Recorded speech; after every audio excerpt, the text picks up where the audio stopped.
right, welcome to my podcast, Brian. You guys, welcome to Papyrus. As you guys may know me as Ludovica the singer. I have recently started in the podcast world, and Papyrus is just a platform I created because as a person who travels a lot, a person who stumbles upon a lot of interesting people in my life, I decided to just not keep these people to myself. By learning and investigating what their mission is and drive and what makes them special, I just decided to create a platform to put those stories out into the world and for you guys to enjoy them as much as I do. And so here today, I have a very special guest. Brian, welcome. How are you? Thank you. Give us a little bit of introduction. I know you wear many hats. You have brushed over a few things about what you've done in your life. Everything that I've heard is very interesting and very intricate. What has drawn me to you, I do have to admit, was your missions and expeditions to a different country, which we're gonna get to later in this episode. But first of all, who is Brian? Give us a little background. Most people know me as Brian, but the people who really know me, they know me as Mr. Flores, Mr. Brian Flores. I'll give you a little bit of background. When I started in the industry that I'm in currently, I never had a business card. Most of the people said, how do I remember you? What's your phone number? What company are you working for? And I said, no, just call me Mr. Flores, Mr. Brian Flores. And it stuck for the rest of my life. That way people always say, oh, Mr. Flores. And I used to answer, Mr. Flores, Mr. Brian Flores. So it always stuck, Mr. Flores, Mr. Brian Flores. Kind of like Bond, James Bond. Yes. That's where it actually came from. It sticks out. Yeah, that's where it actually came from. Okay. It's something to trademark yourself with. Right. Take us a little bit into how does Mr. Flores start his journey? I mean, even before creating a career, who is Brian? Who is Brian as a kid? Well, I grew up in Elizabeth, New Jersey. Wonderful. Yeah, I grew up in Elizabeth, New Jersey. The suburbs, went to Catholic school, finished Catholic school, left to South America, finished school in South America, and then came back. And college wasn't for me.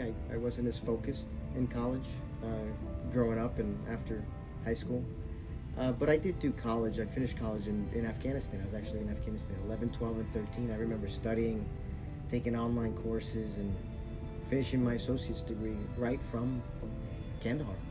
Wow. So what got you to go to Afghanistan during that age? The necessity. So when you think about everything that's happened in history, first there was Y2K. I was one of the ones in Y2K. Everybody was worried about computers, worried about the BIOS and the clock's not going to move forward. And I did some big projects for Y2K. Morgan Stanley, Dean Witter, Daytech, which was the competitor to E-Trade at the time. They're Ameritrade now.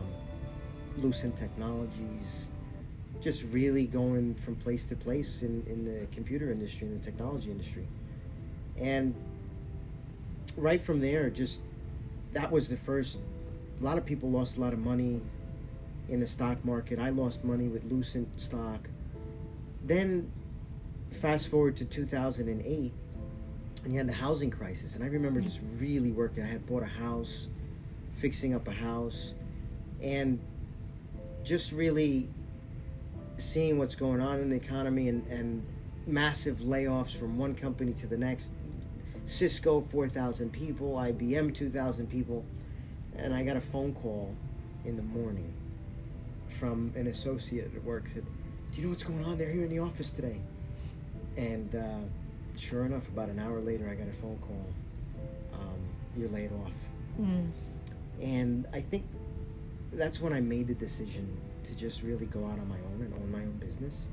I was just tired of every company working so hard, working and giving them the high level of expectation that they wanted, producing end results. I mean, I can even go back as far as one of my managers said to me, you're inefficient, he said to me. Wow. And I said, why don't you come down and see what I do? And after working with him for about that week, he said to me, I can't quote a job with the other team members the way you do it. They just can't keep up with you. And I said, well, you said I was inefficient. You wanted me to see how Yeah, good what I am. happened there? What happened? November 2008, I get a phone call. And they said to me, listen, we got to let you go. We're laying off 4,000 people. Wow. Literally. And the most incomprehensible thing happened also. We were in a project with IBM at the time as a subcontractor for Hilton hotel groups. And the project manager said, I'm not going to do the project if Brian's not there. I literally flew out to Seattle, which to me, I have no idea why I didn't react differently. But I cared so much about reputation and being a man of my word and promises that I flew out there no matter what. Even after the company laid me off, they hired me as a subcontractor. Wow.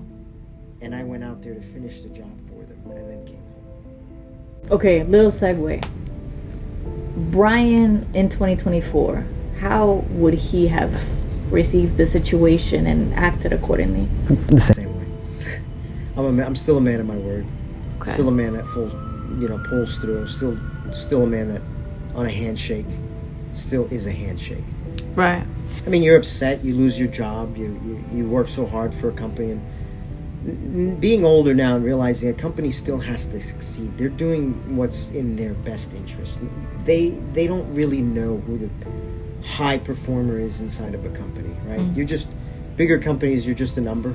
Right. Yeah. Hopefully, your management team understands that you really provide value to a company. But back then, there were so many people getting laid off. Companies just trim the fat and say, here it is. So I'll tell you what got me to Afghanistan. So that was the 2008 housing crisis, right? I started my business at that point. I had a computer repair shop. I had a storefront. And I still, even Obama had, at that time was the president, we had a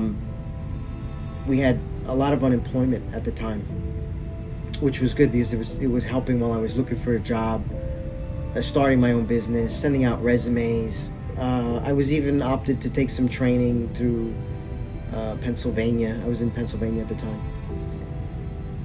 And I was able to get some funding to attend these classes. And at the same time starting my business, I had an ad in the newspaper. I had a shirt that said Brian's Computer Repair Service. Running around, picking up computers from everybody and just dropping them off at home and then working until 2 o'clock in the morning, non-stop, just trying to make ends meet. Luckily, I have a wonderful wife, very supportive. She was working 3 jobs at the time. Wow. And pregnant with our daughter. Oh my God. She's working 3 jobs non-stop. Wonderful woman. Shout out to her. An amazing woman. I've been married 20 some odd years. I kiss the ground she walks on. She got laid off in 2010. Wow. She lost her primary unemployment.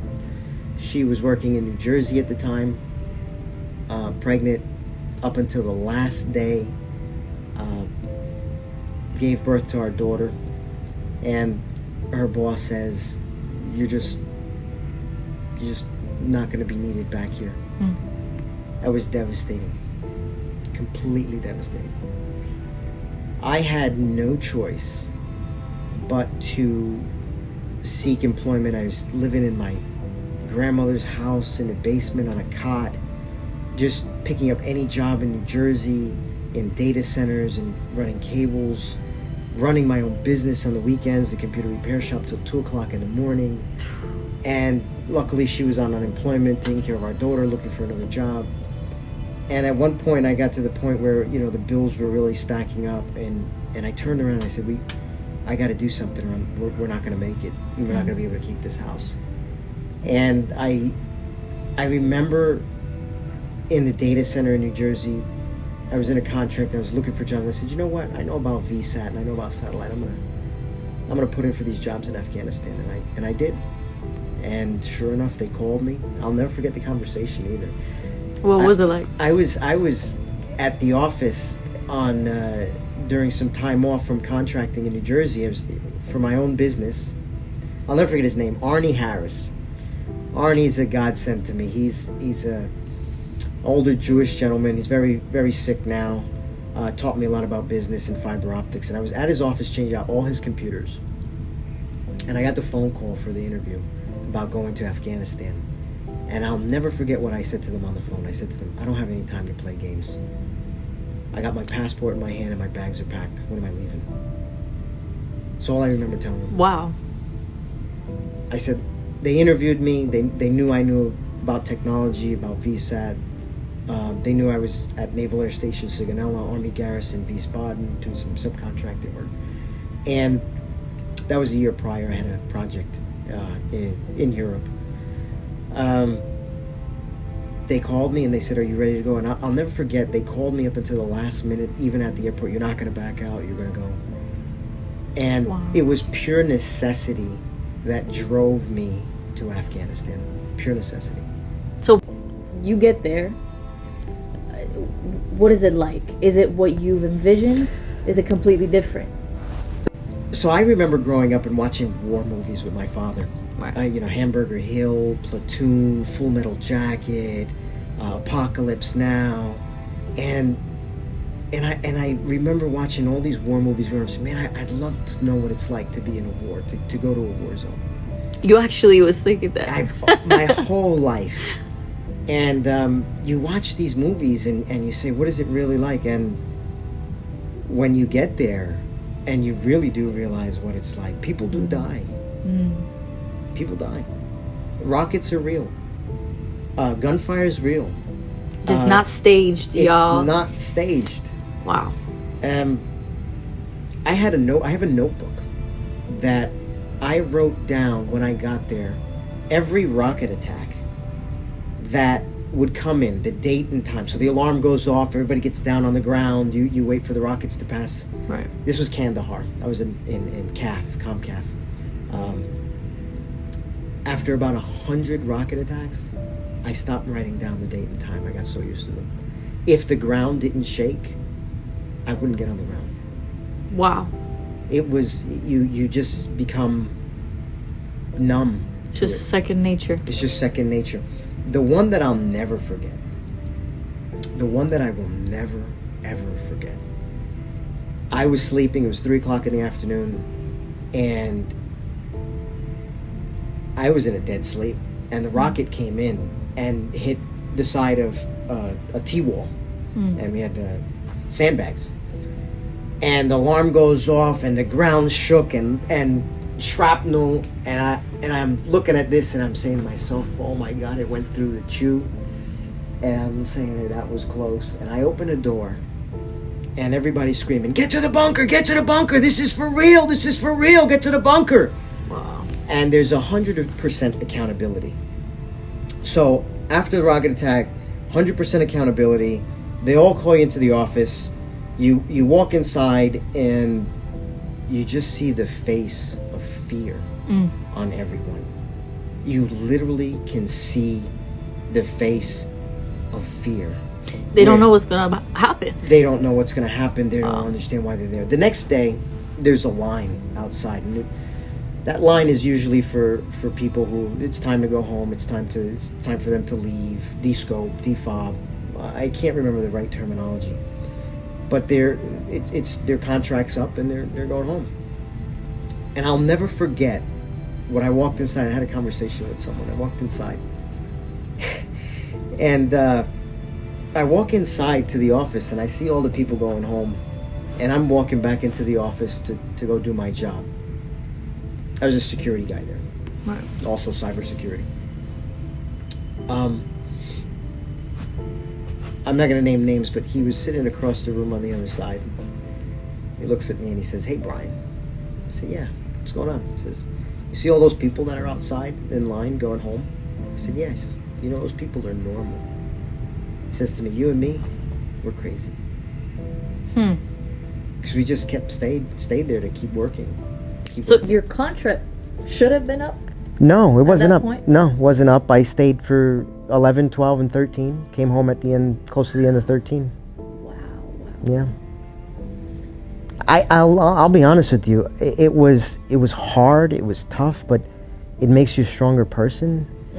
You get used to the money. I knew I was paying everything at home and was able to keep my house.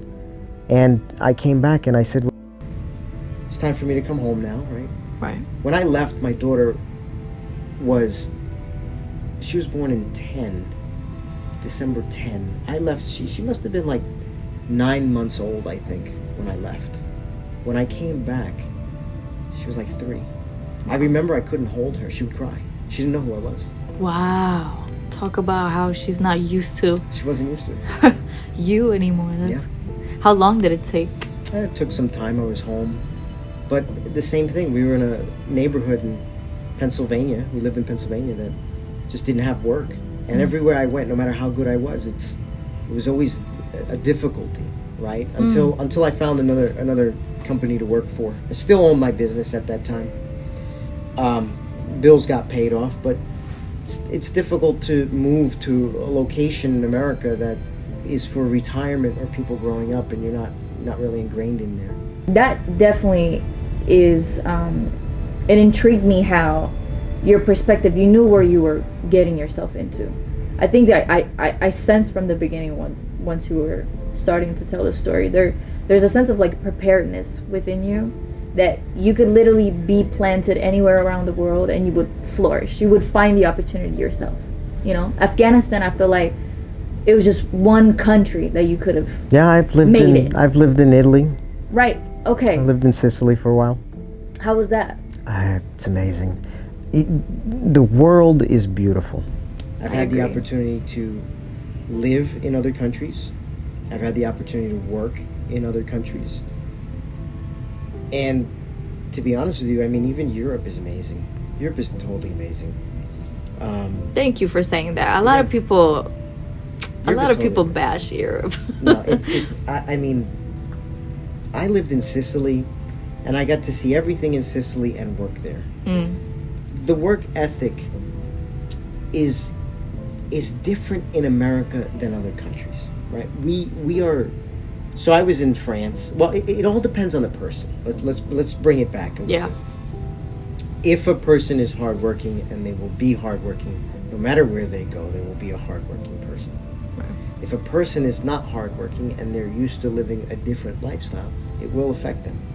Being a United States citizen, going to do projects in other regions of Europe, it was hard for some of the other workers who were from that region to adjust. I mean, they would break under pressure. You know, I was in France, and we had a project going on, and that person who was originally from there just couldn't deal with the hours that we were working and broke under pressure. But there were others from France who, you know, that I've worked with from the military, who were, you know, solid people who can work and work hard. The Legionnaires have a reputation of being one of the hardest working people when they have a mission. So it really, I wouldn't say it's not a culture. It's not something that has to deal with culture. It has more to do with a person's personality to work hard, right? Yeah. Not really the country that they come from or I think it's really just their upbringing, and if they're really willing to work that hard, right? It's a mindset. I've worked with people from Ethiopia in Afghanistan. I've worked with people from Somalia, and hardworking people. Yes. Hardworking people. There's a lot of them in the world. Europe is beautiful. I mean, the architecture is amazing. The food is just unbelievable good. Yes. The food is so good. You know, and the food is great here in America too. I mean, having the opportunity to travel and see different things, it's eye-opening, right? It's eye-opening to see how other people do things in other parts of the world. I very much agree. You know, and although this is very much not a podcast about me, one of the many things I can appreciate about my parents is my dad was a traveling musician. So growing up, I saw almost every single country in Europe. And I just remember being in the car and stepping out and just being curious, ooh, what's the language that we speak here? You know, or what are the different customs? And just, it creates so many different connections, and it makes you an open-minded person, an open-hearted person as well. So Poland for me was touching, where in Bratislava, Slovakia. Amazing people, by the way. Where you can just, you don't understand the language, it's complicated, and you're not used to the different language, but even just saying good morning to them in their language was eye-opening to them. We love you. Yes. You're part of us. Yeah, it's totally amazing.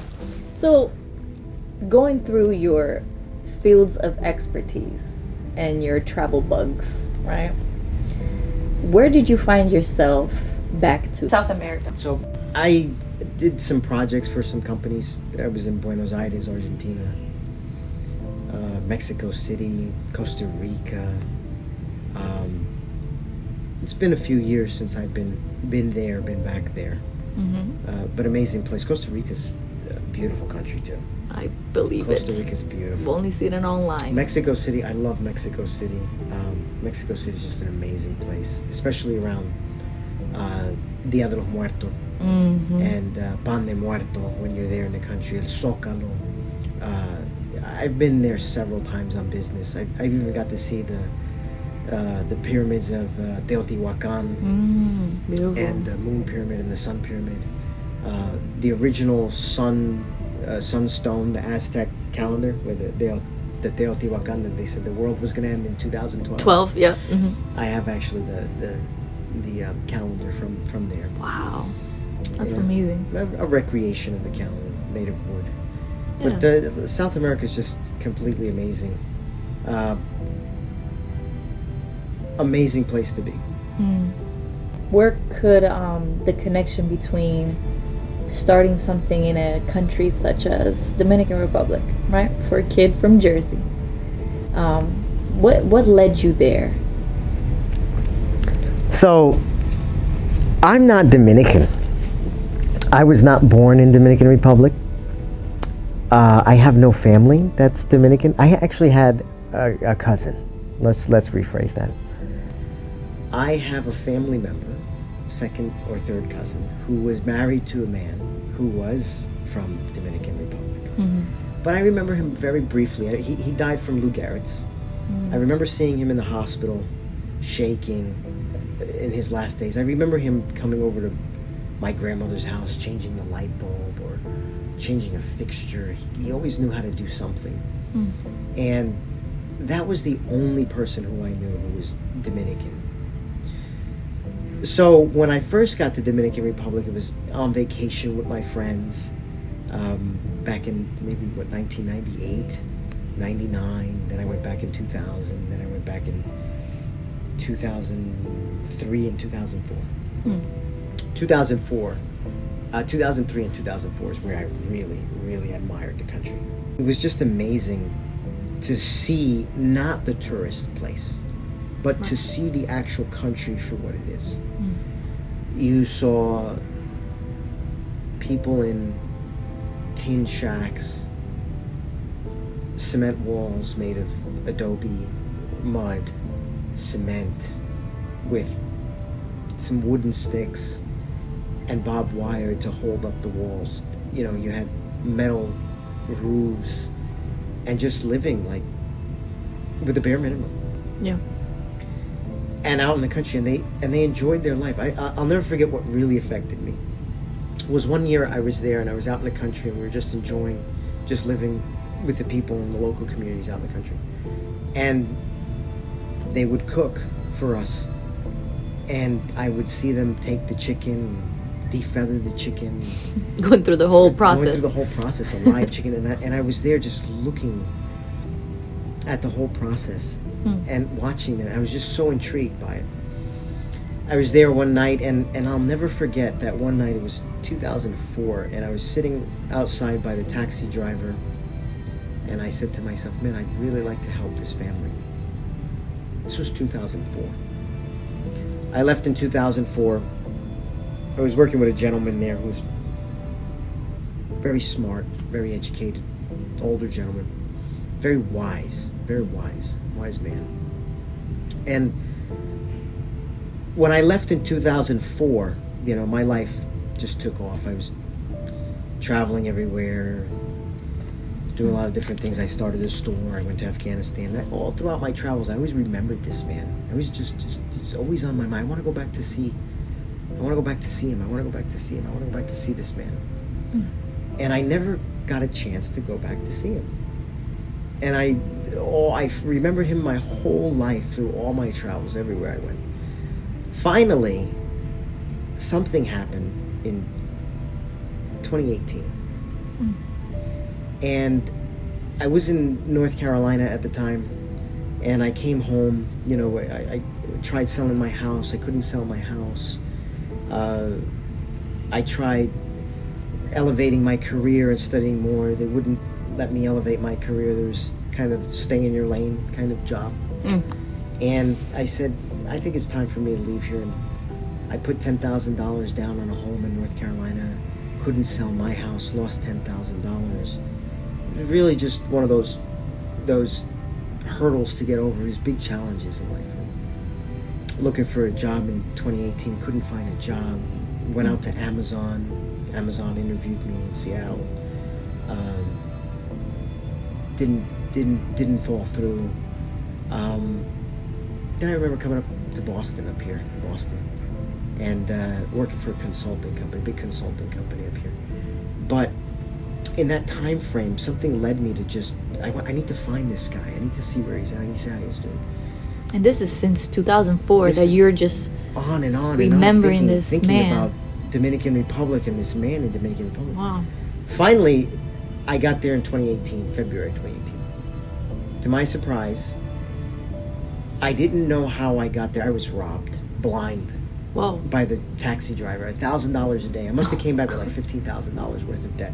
Oh my God. He said, "Yeah, I'll take you there. Yeah, I'll take you. I know what you're talking about." And every day I had to pay him $1,000. Terrible. Totally robbed me. But I got there. Yes. I got there. And you know what the most amazing thing is too in life, when you can help people and you have the money to help them, the level of surprise that they have in their eyes to say, this really happened, this is really happening to me, this is unbelievable. I knew he was robbing me. I knew he was stealing from me. I knew it didn't take that much, but I had no choice. I had no one to take me there. Finally, we got there. Right. To my surprise, the old man had passed away. And I heard he had remembered me, and he asked about me, and he tried to find me, and he couldn't find me either. So it was we were both looking for each other, but it never really fell through where we could meet up with each other again. Before I left in 2018, I asked his daughter. The house was for sale, and I said, "Do you mind if I buy it?" And she says to me, "Yeah, I'll sell it to you. You can buy it." Wow. I must have spent from 2018 till this past year where I finally have the title to the property. Let's fast forward a little bit from 18 now. That's how I got to Dominican Republic. Right. That's how I purchased the property in Dominican Republic. During COVID, I was desperate to get away. Everybody's locked in. I wanted to go visit the people, go see the property, get away for a little while. And I went on my own. I was employed at a very good company, and I wanted to get away. And they, graciously enough, the company let me take a month off. Wow. They knew I was burnt out. They knew I just needed some time away. They knew it was COVID. And just like Europe, there are some companies in America, they let me I was just going to say. They let me take a month off and just really unplug. That's amazing. Unbelievable. Yeah. I took a month off, and when I got there, the house is very poor, right? It's a metal roof, tin roof, leaking, and concrete walls. And, I had a cot, and I was just sleeping, and I was just happy to be there. Mm-hmm. Just happy to just get away, just be with people and just communicate and not have to wear a mask or anything. Right.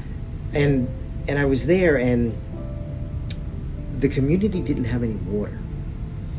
So I said, "Where are you getting this water from?" They had a 50-gallon plastic drum of water, and they gave me a 50-gallon drum of water. And this is what you'll use to take a bath. This is what you'll use to flush the toilet. This is what you'll use. And there was practically no water for anyone in the community.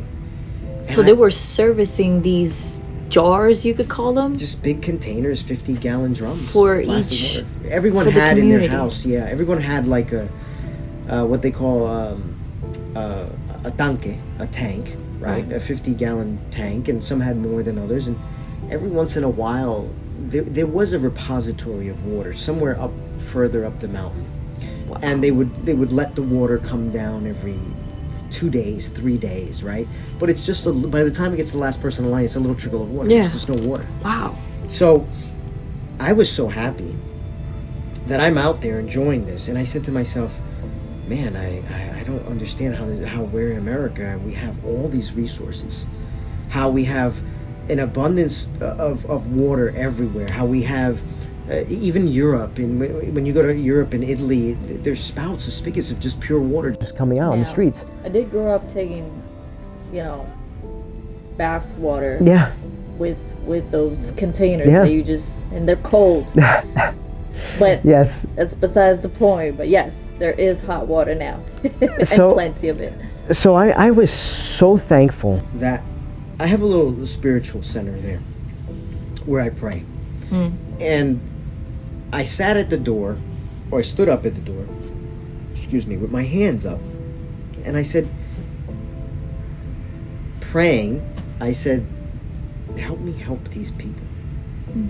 I want to help these people. I want to help them with water. It's emotional. It's emotional for me to just ask and pray and say, I want to help these people with water. And one door opens another door, and I said, is there anybody here who can, I have wells in Pennsylvania. I have a well, a hand dug well, 25 feet deep, 4 foot in circumference, stacked stone, old fashioned. And I said, look, I don't have any money to call a machine and dig a real well, right? Like a real well with the machine and encase it in stone and put a pump in. I said, maybe if I could just help them a little bit with a hand dug well. Maybe someone knows around here how to dig a well. One thing led to another. I met up with a guy, and he knew how to dig a well.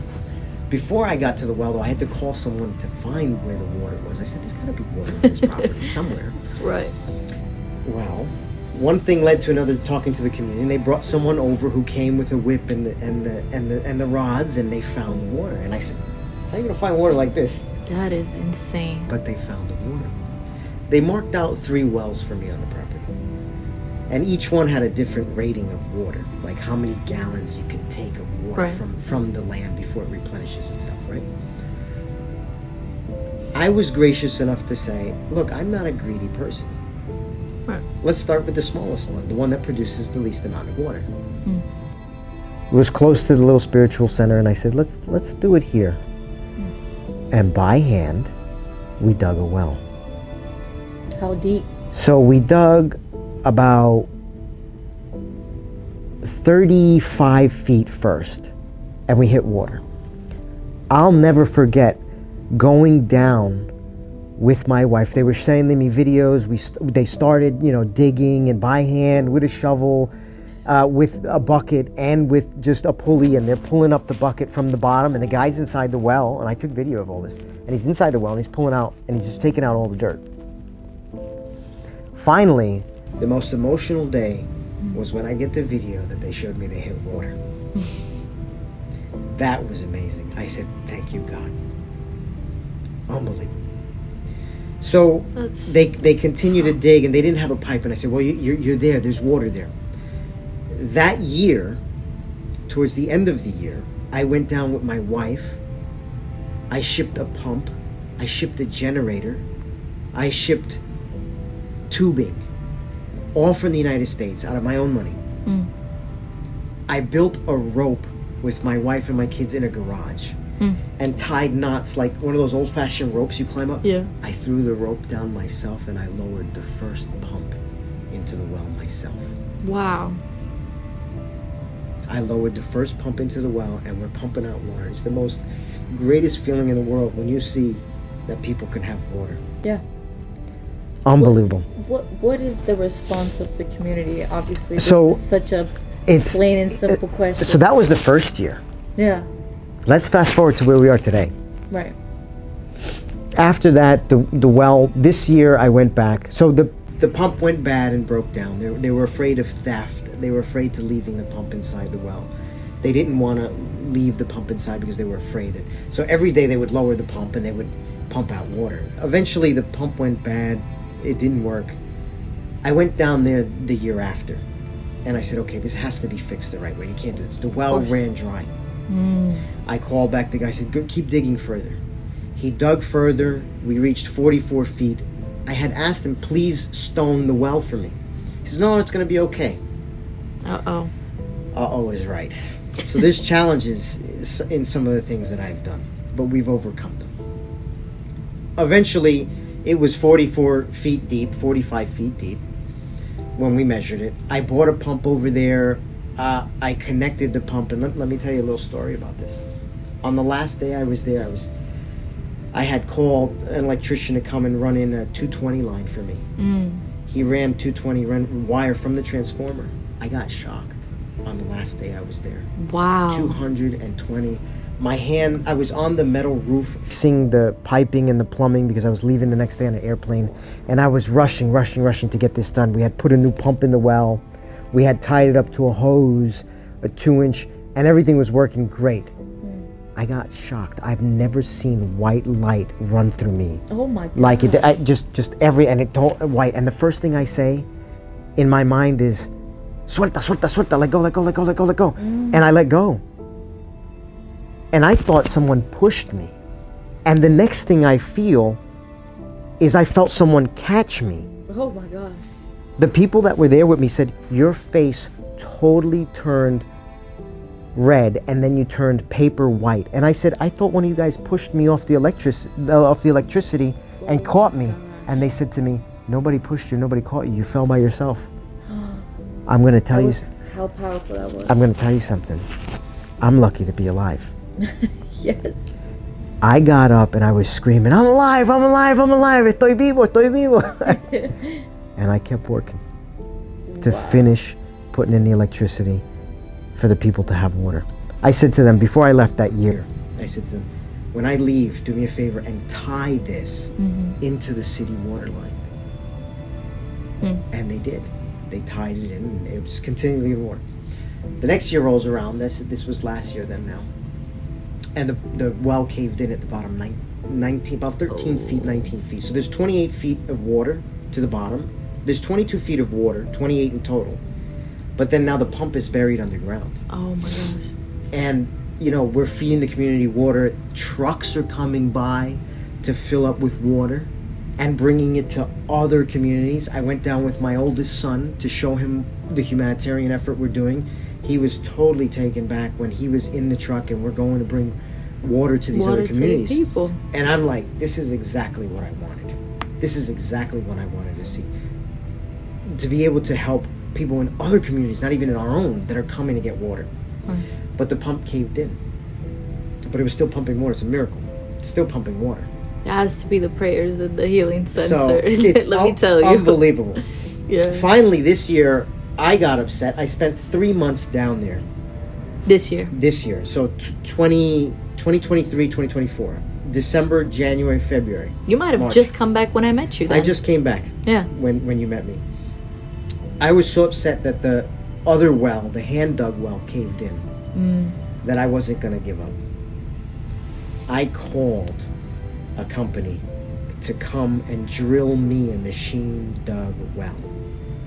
And this year, there's a new well on the property, 45 feet deep, 15 feet before you hit the water table. So there's like 33 feet of water in there. 210 gallons per minute it produces. I pump 55 gallons per minute. That means on an average day of 8 hours, I'm pumping anywhere of 25,000 gallons of water per day. That's astonishing. And I've had no help. Not a single donation. Not a single benefit from me. all from my own money. And you have not stumbled upon, because you know, when dealing with bureaucracy outside of the United States, you know, and you had never been acquainted with Dominican Republic in such matter, how did you find yourself being in regulations and being, you know, doing this the right way, like the way the country needs it to be done? So I own the property. Right. And the 3 wells were marked out. And yes, you have to petition and send the information into the well driller. And the well driller takes care of everything inside the country for you. Right. So he took care of whatever paperwork or regulations were needed within that country. Mm-hmm. So we left it up to him to take care of. Okay. So we paid him, and they take care of it. And how did you end up meeting this man? So I had called him from the beginning, but he gave me a price, and I couldn't afford it at the time. Mm. Not saying I couldn't afford it now either. It's all on credit cards. Right. Obviously. It's all on credit cards. But, you know, to me it doesn't matter that I have that debt when I know the debt will get paid off. Mm. And what I'm doing for these people is unbelievable. You know, it takes 5 minutes to fill up a 275-gallon container. Someone comes in a pickup truck. They give it to the local church, the community. Yeah. Some farmers come by. I need water for the goats, to feed the goats, and they come in truck and pick up the water and bring it over to the goats. Yeah. Every other day now, I'm able to turn on the water for the city, and I have check valves, and it fills up, and it just flows down the community. Now, I can't take care of the people above me because the water doesn't go up. Right. But I can take care of the water at least going down into the pipe, and I run it right from the pump. We turn on. The old well is still working, and there's repairs that need to be done. We're hoping for the dry season for the repairs to be done on that well, so that they can take out. I couldn't take out the water; it was just way too much water. Right. This year, we're waiting till the water table goes down. We're gonna empty it out, and we're gonna cement everything. I purchased concrete before I left ahead of time, and paid for it at the hardware store. I also have money in the bank that I left to pay the gentleman to finish fixing it the right way. The pump that's in there is pretty good. It's pretty decent. It'll work once we unbury it. It's still working right now. Right. I redid all the electricity. Which that by itself is just a miracle. Yeah, it's amazing.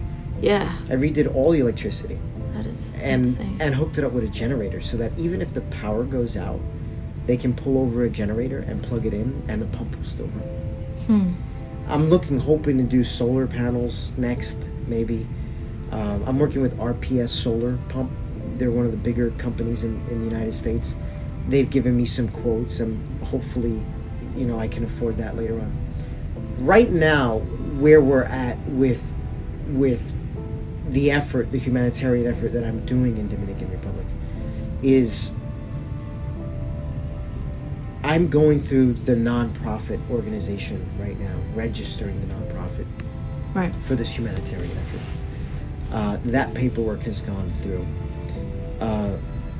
I'm waiting to hear back from the government in the United States. And I have a website that's up right now called Heridad Angostura.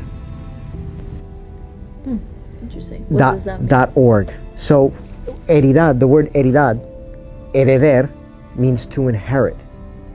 Angostura is the name of the small village that's there. So in English, I named it Inheritance Angostura because even though I purchased it, to me it feels like I inherited it. Right. And perhaps, if this doesn't seem too far-fetched, it's almost as though the man that we're talking about since 2004 that you've met, if the gift of meeting each other's souls again on earth wasn't the gift that you guys were awaiting for, giving the land in your hands might have been just your reconciliation with him after so many years. Yeah, I mean, he was a gentleman down there who helped a lot of people down there. A lot of people would go to him for guidance and help. And, you know, he was really famous, known in the village of what he could do for people and help them, you know. He cured a lot of people from illnesses too. So I don't. This is a special man. Special man. You know, he helped people, cured people, gave them guidance. I mean, a lot of people seeked his help down there. You know, unbelievable. In one way or another, what I'm doing is I could never be how this man was, right? The stories that I've heard about this man are unbelievable. I don't know. No, right. You're doing a lot of amazing things. So, I mean, I want to be able to give back to the community, but so... Here's what we did this year also. I had the water tested. I worked with the CEO of Blue Technology. He was gracious enough to give me a water filter for RVs that he used. He has his own UV filter, taste, and it cleans out everything.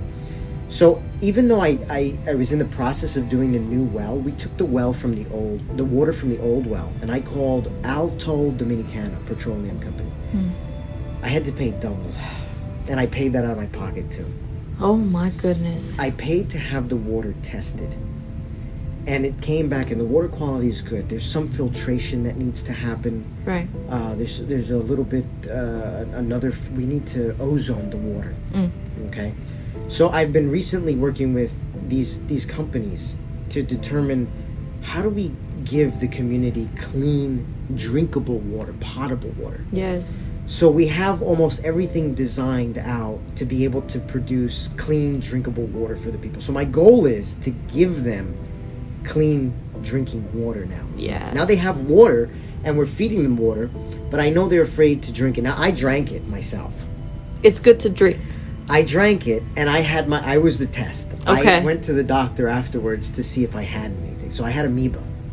Oh. I had amoeba. It's all gone. They gave me a prescription. It goes away. Yeah. But, you know, I realized that, yes, you need to pass the water through some sediment filters, some taste filters.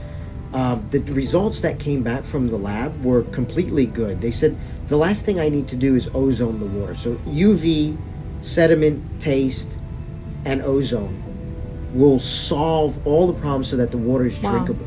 Yeah. And I provided the test results to the gentleman for his filters. He's working his magic on his end. You know, he was gracious enough to give me the filters, and I said, look, I'm going to test the water. I ran into him because I was trying to design my own filtration system since I didn't have any money to buy anything, and I didn't know what was down there. So I started building like these little filters. He says, no, let me help you out. I'll give you the filters for free. And that was a mission to get down there. I had to send that down DHL. You know, there's many obstacles that I ran into. I used some company called Embarque Soto. They disappeared with shipping company. Totally disappeared with like 5 boxes, $3,000 worth of equipment. Never got down there. Can't even find this guy. Yeah. You're doing something great. He and I get a little upset about it and the challenges that you run through in life. And I went to his house. He vacated his house. I went to the storage where he had it. They told me he left. I went to the police department. Police department says they can't help me. That I can only file a report that the equipment was stolen. I went down to the embassy, the Dominican embassy. They couldn't help me either. They said, who knows where he's at? I went down to, when I was in Dominican Republic, I was looking for him and no one knows where he is either. We've never seen him. $3,000 of equipment, cameras, everything, and it gone, totally gone. And a new well pump too. I bought another one while I was down there. So the challenge is to get this done, and I wasn't gonna give up. Yeah. I was not gonna give up. Listen, I want to get to that. Just the resilience. I mean, you can give me the simple rundown of the answer and say, Ludo, this is just how I am. You know, this is how I was born. The resilience lives in me. But what is it that makes you see the light at the end of the tunnel in life and with people? Even the most evil person has good in them. where do we grab that from and how do we pull it out? Right? That's, everyone has good in them. Everyone has bad in them. But I believe that more people have good than bad. Helping people is just, there's no feeling like it in the world. There's just no feeling like it. Some people are grateful, but some people aren't. Right. But you can't worry that the people who aren't grateful don't affect the people who are. Right. There's just, being able to help people is just amazing, and it's a feeling that money can't buy. Yeah. It's the connection that runs way deeper than. Yeah. When you see money. someone being able to grow some plantains, some vegetation, and they can eat from it. When you can see that there was a drought and now they have water to wash their clothes with, take a bath with. I mean, that 50 gallons that I got that year turned into 55 gallons a minute. It's huge, Brian. You know why? It makes me think about how sometimes us in America, and I always say I don't categorize myself as an American. I don't think if I ever will. Just because I was born and raised in Italy, you know. But I think us, and having lived here for 11 years, almost 12 this summer, we can lose sight a little bit about connection over money. You know, it's the, what can I do for the next person? How can I help them? Where do I see that small good or that thing that I can grab and hold on to make this connection? Because unity is power. So that, you know, not just me, not just him or her, not just 2 or 3 people, but an entire community can grow, you know? So to look at so many brothers and sisters that but do resort going outside of this country to make these missions come true, you know? It is as positive as it gets. But there's also the other side, which is, why don't we do that more with each other over here? We get lost in, there's so many things that we have, you know, which may fall into the category of wants, not so much needs, you know. When I go back home, it's always like the most humbling experiences, you know. What we talk about is not social media.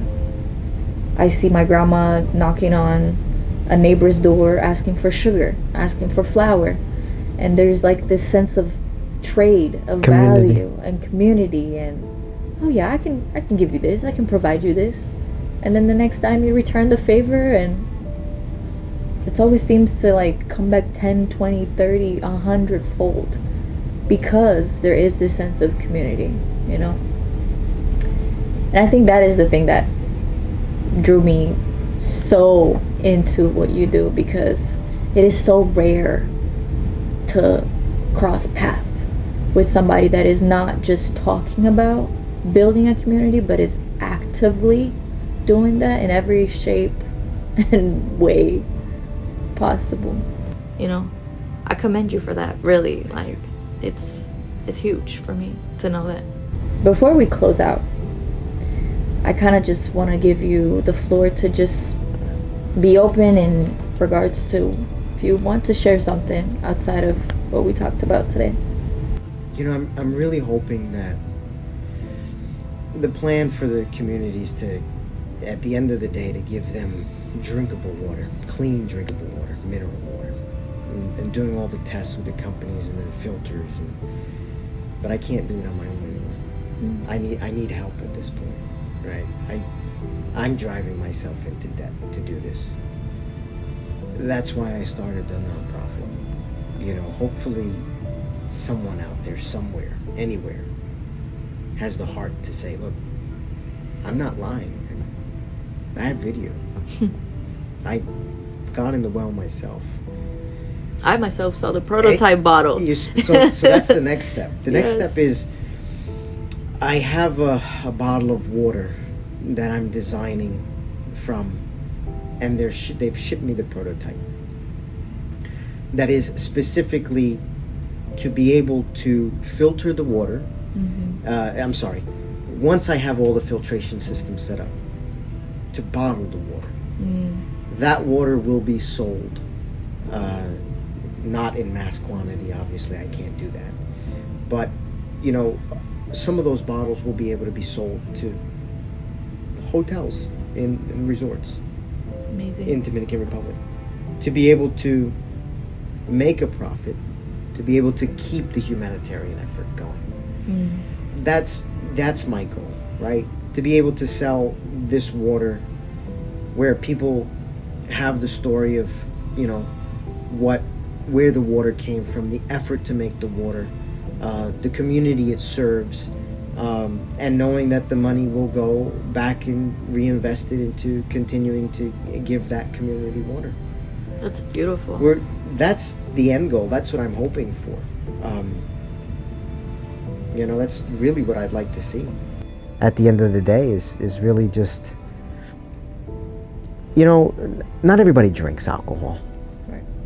I'm one of them. I don't drink. Not everybody drinks alcohol. Sometimes you want to sit down with a nice glass of water. Absolutely. I love water, man. Sometimes you want to Water just is sit my down with a nice favorite. glass of water and, you know the story behind it. You know, I know the only other one that I know, in Maine, there's a water company in Maine that has a story about how the spring and their water came about. But I'd like to do the same thing down there for Dominican Republic.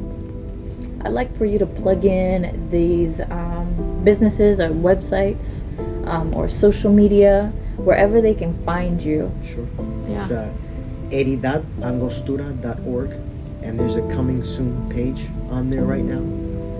That's all we have up right now. There's an email. We have informacion at heredadangostura.org. Perfect. And so they can reach out to you in the case they are passionate about the mission and want to pursue and help. Well, thank you, Brian. I really appreciate you spending the time today to just sit here and just give us a run through in very beautiful details about who you are and what you do. I really did enjoy it, and thank you for that. Oh, you're welcome. Thank you. All right, you guys. Well, thank you so much for joining us for episode number 4. We do appreciate the sponsors and all the brands that reach out to be part of the podcast. I do again appreciate BioSilicon's Shields for being the #1 partner in this podcast. I do surely hope you guys tune in for this conversation that we just had. And I thank you, Brian, again for being here. And I'll see you guys on the next episode. Thank you. Thank you.